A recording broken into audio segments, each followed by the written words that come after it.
Hello guys, it's me Emma, ng inyong virtual best friend at ang inyong OFW dreamer dito sa Qatar. Si Kuya Ryan nga pala ang ating kasama for today's video. Siya ang aking bagong roommate since lumipat nga ako ng accommodation last time.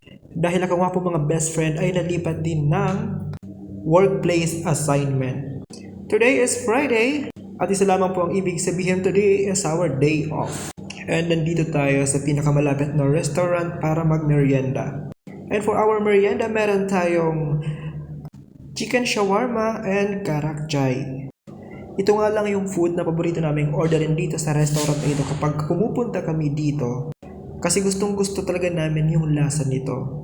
This restaurant is not serving Filipino food, that's why wala tayong pamimilian kundi ito lang talaga. At syempre ang partner niyan ay mainit na chai.